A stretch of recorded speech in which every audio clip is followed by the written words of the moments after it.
Hai guys, welcome back to Gios Class. Nah, hari ini aku mau mengajar tentang topik yang ada di pelajaran matematika, yaitu bilangan berpangkat bulat positif ya. Nah, apa sih sebenarnya guna dari bilangan berpangkat bulat positif ya? Nah, gunanya itu adalah untuk menyederhanakan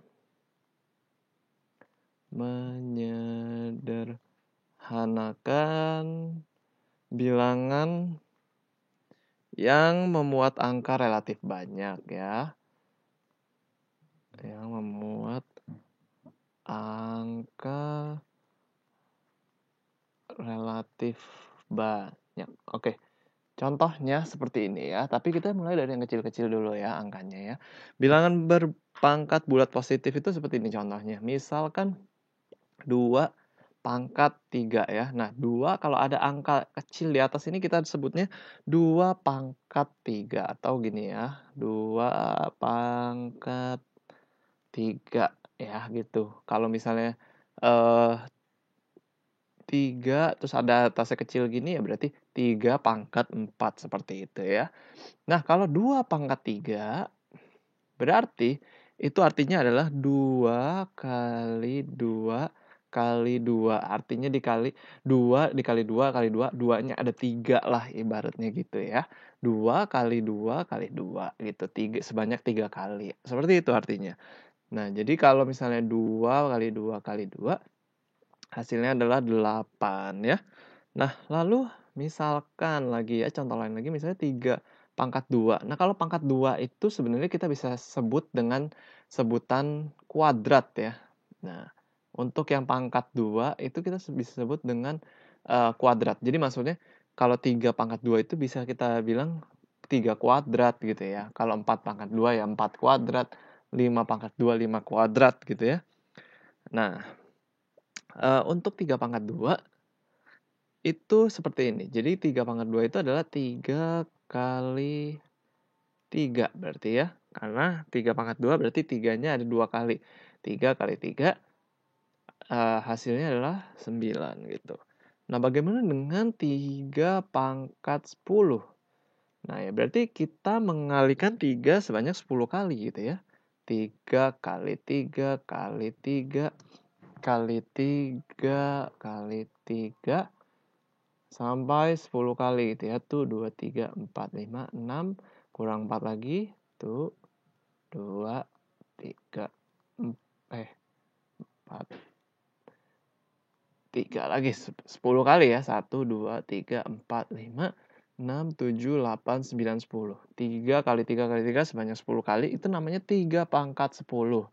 Nah, hasilnya adalah kalau kita hitung satu-satu ya. Itu hasilnya adalah 59.049 ya. Nah, jadi 59.049 ini bisa disederhanakan atau ditulis dengan nominal 3 pangkat 10 gitu ya. Nah, dibanding kita menulis angka 59.049 ini yang notabene lebih panjang, kita bisa menulis dengan notasi atau sebutan 3 pangkat 10 yang lebih pendek penulisannya gitu ya. Nah, itu adalah salah satu fungsi bilangan berpangkat bulat positif untuk menulis angka yang panjang menjadi angka yang lebih pendek gitu ya, untuk menyederhanakan bilangan yang angkanya itu banyak. Nah, contohnya lagi misalkan 10 pangkat 6 gitu ya. Nah, kalau 10 pangkat 6 berarti kan 10 kali 10 kali 10 kali 10 kali 10 kali 10 ya, 6 kali gitu ya.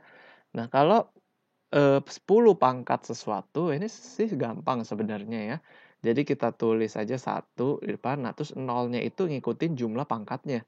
Misalkan ini pangkat 6, berarti nolnya ngikutin jumlah pangkatnya. Berarti ada 6, 1, 2, 3, 4, 5, 6. Begitu pula 10 pangkat 8, berarti ada nolnya ada 8. 10 pangkat 7 berarti nolnya ada 7. 10 pangkat 20 berarti nolnya ada 20, seperti itu ya. Nah, ini sangat efektif sekali untuk menyederhanakan bilangan yang memuat angka relatif banyak ya, kayak misalnya 10 miliar gitu ya. Kita bisa tulis dengan pangkat seperti ini, misalnya 1 juta gini ya, kita bisa tulis 10 pangkat 6 itu artinya sama dengan 1 juta gitu ya. Nah, seperti itu adalah salah satu fungsi dari bilangan berpangkat. Nah, lalu kalau di dalam bentuk bilangan berpangkat, kita harus ingat seperti ini. Nah, misalkan bilangan berpangkat itu kan ada angka bulat, bilangan bulat positif di sini, ada yang kecil di atasnya gitu ya. Dua-duanya ini harus bilangan bulat ya. Nah, ya ingat ya, dua-duanya ini harus bilangan bulat. Nah, terus yang di sini yang kecil ini ya, yang A, yang maksudnya yang gede ini yang A, itu adalah kita sebut dengan istilah basis atau pokok ya. Nah, kalau yang kecil ini, B, itu kita sebut dengan istilah eksponen. Atau pangkat artinya ya. Oke, jadi kalau misalnya kita ditanya pokoknya berapa ya, berarti pokoknya yang ini ya. Misalnya ini 10 pangkat 6, berarti pokoknya adalah 10. Atau basisnya itu 10. Ini 6 ini adalah eksponennya ya. Gitu. Jadi ini adalah basisnya, ini adalah pangkatnya. Jadi kalau ditanya 10 pangkat 6, 10 adalah basis, 6 adalah pangkatnya gitu. Nah, lalu kita akan belajar juga tentang pangkat 2. Jadi tidak semua bilangan sebenarnya bisa dibuat pangkat sih ya. Nah, jadi seperti ini. Contohnya misalkan, nah ada bilangan yang kita sebut dengan namanya itu kuadrat sempurna ya. Kuadrat sempurna. Nah, kuadrat sempurna itu contohnya seperti ini. 1. Nah, 1 itu adalah 1 kuadrat. Nah, jadi kuadrat sempurna itu adalah hasil dari bilangan kuadrat dari 1, 2, 3, 4, 5, dan seterusnya. Jadi 2 kuadrat, misalkan 3 kuadrat, 4 kuadrat, 5 kuadrat, 6 kuadrat ya. Jadi 1 kuadrat 1, 2 kuadrat 4, 3 kuadrat 9, 4 kuadrat 16, 5 kuadrat 25, 6 kuadrat 36. Nah, 1, 4, 9, 16, 25, 36, misalkan 7 kuadrat adalah 49. Nah, bilangan 1, 4, 9, 16, 25, 36, 49 ini adalah kita kenal dengan sebutan kuadrat sempurna ya. Nah, lalu bagaimana kalau misalnya bilangan tersebut tidak termasuk dalam bilangan kuadrat sempurna? Apakah bilangan tersebut bisa diubah menjadi bentuk pangkat? Jawabannya bisa iya, bisa enggak gitu ya. Nah, contohnya misalkan kita mau membuat angka 24 gitu ya. Itu kita mau buat menjadi dalam bentuk pangkat. Nah, berarti kita harus membagi angka ini dengan misalkan kita mau bagi dengan angka yang ada di sini gitu ya. Dengan 2 paling kecil ya. Nah, misalkan kita bagi 2. Nah, 24 dibagi 2 adalah 12. Nah, lalu terus kita bagi 2 lagi. 12 kita bagi 2. 6. 6. Kita bagi 2 lagi. 3. Nah, ini adalah faktor dari 24 ya.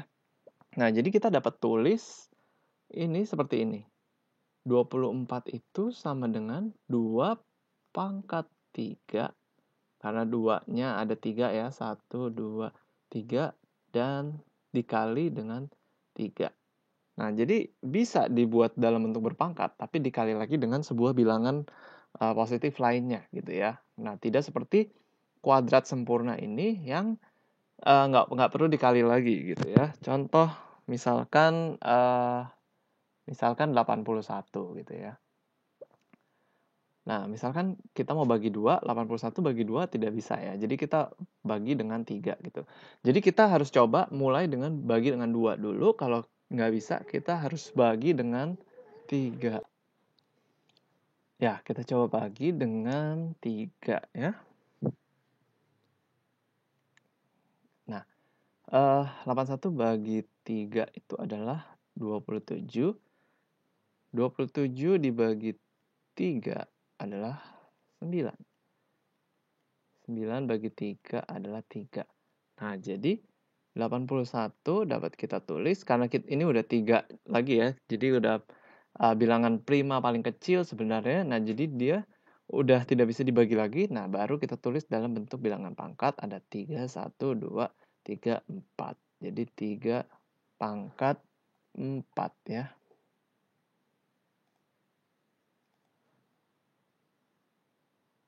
Oke, nah seperti itulah sebenarnya cara kita mengubah angka menjadi dalam bentuk bilangan berpangkat ya. Nah, angka-angka yang tidak bisa diubah menjadi bilangan berpangkat itu adalah angka atau bilangan prima ya. Contohnya misalkan 17. Nah, ini tidak bisa dibagi oleh 2, oleh 3, dan seterusnya ya. Hanya bisa dibagi oleh 1 dan 17. Makanya dia tidak bisa diubah menjadi bilangan berpangkat ya. Lalu misalnya 18. Nah, ini masih bisa kita ubah menjadi bilangan berpangkat ya. Misalkan kita bagi 2, 9 udah nggak bisa dibagi 2. Nah, kita bisa pindah ke ketiga, dibagi 3, 9 bagi 3, 3 ya. Jadi jawabannya 18 itu adalah 2 kali 3-nya ada 2 ya. Berarti 3 pangkat 2 gitu. Jadi 2 kali 3 pangkat 2. Nah, sebenarnya kita harus membagi angka tersebut dengan bilangan prima sih ya. Nah, bilangan prima itu kan adalah 2, 3, 5, 7 ya. Nah, dan seterusnya. Itu aku ada videonya juga, kalau kalian belum nonton, kalian boleh nonton. Nah, seperti itulah cara kita mengubah bilangan menjadi bilangan berpangkat ya. Bisa ada yang langsung tanpa harus dikalikan bilangan positif lainnya, tapi ada juga yang seperti ini ya, harus dikalikan bilangan positif lagi gitu lah. Seperti ini juga bisa langsung ya, bentuknya 3 pangkat 4. Nah, jadi seperti itu. Kalau kalian masih ada pertanyaan, kalian boleh tulis di kolom komentar ya. Ini aja yang mau aku ajarin tentang bilangan berpangkat bulat positif. Thank you guys for watching this video. See you again in the next videos.